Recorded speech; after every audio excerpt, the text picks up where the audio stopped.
আসসালামু আলাইকুম। এইভাবে সসেজ ললিপপ তৈরি করলে যে এত মজা হয়, বাচ্চারা তো খুবই পছন্দ করবে। চলুন তৈরি করতে কি, কি লাগে দেখে আসি। এখানে আমি মুরগির বুকের মাংস নিয়েছি 1/2 কেজি। সেই সাথে নিয়েছি রসুন, পেঁয়াজ, কাঁচামরিচ এবং ধনিয়া পাতা কিমা করা। সাথে আছে সসেজ।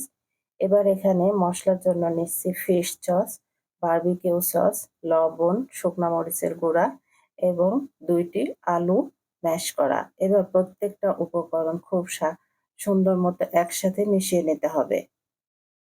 এবার এখানে লাগবে ডিম। এখানে আমি ১ টি ডিম ভালোমতো কাঁটা চামচ দিয়ে ফেটিয়ে নিয়েছি। এবার এখানে লাগবে ব্রেড ক্রাম্ব। ব্যাস এই ২ টি জিনিসেই সুন্দর মতো তৈরি হয়ে যাবে মজাদার সসেজ ললিপপ। এবার আমি যে মিশ্রণটি তৈরি করেছি সেই মিশ্রণটি দিয়ে যে সসেজ মাঝ বরাবর কেটে রেখেছি সেটার সাথে ললিপপের আকৃতিতে মাংসটা খুব সুন্দরভাবে মিশিয়ে নিতে হবে। এটা আসলে বলে বোঝানোর কিছু নাই, দেখে বুঝে নিতে হবে। দেখতেই পাচ্ছেন আমি সসেজটার সাথে মাংসটা কিভাবে মিশিয়ে নিয়েছি। এবার এটা ১ম এ ডিমে চুবিয়ে তারপরে ব্রেড ক্রাম্বে কোট করে নিলেই তৈরি হয়ে যাবে মজাদার সসেজ ললিপপ। ঠিক একই বুকের মাংসের কিমা দিয়ে আমি আরো একটি নাস্তা তৈরি করে দেখাবো। এখানে আমার অর্ধেকটা পরিমাণ সসেজ ললিপপে লেগেছে। এবার বাকি অর্ধেকটা দিয়ে আমি আরেকটা ইফতার তৈরি করব। এখানে বলতে পারেন একই ব্যাটারে আপনার ২ ধরনের ইফতার তৈরি হয়ে যাবে। যে ব্রেড ক্রাম্বটা বেঁচে ছিল সেই ব্রেড ক্রাম্বটা আমি এর মধ্যে দিয়ে দিয়েছি এবং যে ডিমটা বেঁচে ছিল সেই সম্পূর্ণ ডিমটাই সমস্ত উপকরণ দিয়ে সুন্দর একটি মিশ্রণ তৈরি করে নিতে হবে। এখানে একটু ব্যাটারও নষ্ট হবে না, বলতে পারেন একই ব্যাটারে ২ রকমভাবে ২ পদ্ধতিতে ২ টি ইফতার তৈরি হবে।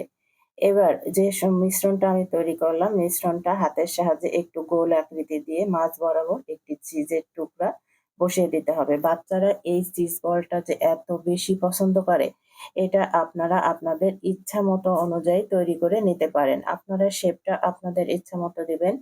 খুব বেশি বড় হলে বড় এবং ছোট হলে ছোট। তবে মাঝারি আকৃতিতে তৈরি করলে চিকেন বলটা খেতে সত্যিই খুব মজা লাগে। যাদের ঘরে বাচ্চা আছে তারা বুঝবেন, তারা বিভিন্ন রকমের ভ্যারাইটির ইফতার পছন্দ করে খেতে। এইভাবে চিকেন বল বানিয়ে দিলে সত্যি তারা খুবই পছন্দ করে এবং আনন্দের সাথে ইফতার করে নেবে। এইভাবে ২ টি আইটেম আমি আজকে তৈরি করে দেখিয়েছি। ২ টি আইটেমই তৈরি করা খুবই সহজ পদ্ধতি এবং সহজলভ্য। একই পদ্ধতিতে একই সাথে ২ রকমের ইফতার অনায়াসে তৈরি হয়ে যায়। এই চিকেন বলটা আপনারা যদি আবার ইচ্ছা করেন তাহলে আলাদা ব্রেডক্রামে গড়িয়ে নিতে পারেন। কিন্তু এটার কোনো প্রয়োজন নেই। এইভাবেই খুব সুন্দরভাবে তৈরি হয়ে যাবে চিকেন বল। চিজটা ভেতরে থাকায় চিজটা ভিতরে মেল্ট হয়ে যায়। খাওয়ার সময় এটি খুবই ভালো লাগে। এবার ওই একই তেলের মধ্যে আমি আগে থেকে সসেজ ললিপপ যে বানিয়ে রেখেছিলাম সেটা এবার খুব সুন্দরভাবে ভেজে নিতে হবে। তৈরি হয়ে গেল একই ব্যাটারে ২ ধরনের ইফতার। আশা করি আজকের রেসিপি ভালো লেগেছে। ভালো লাগলে লাইক, কমেন্ট, শেয়ার দিয়ে পাশে থাকবেন। দেখা হবে অন্য কোনো রেসিপিতে। আজকের মতো আল্লাহ হাফেজ।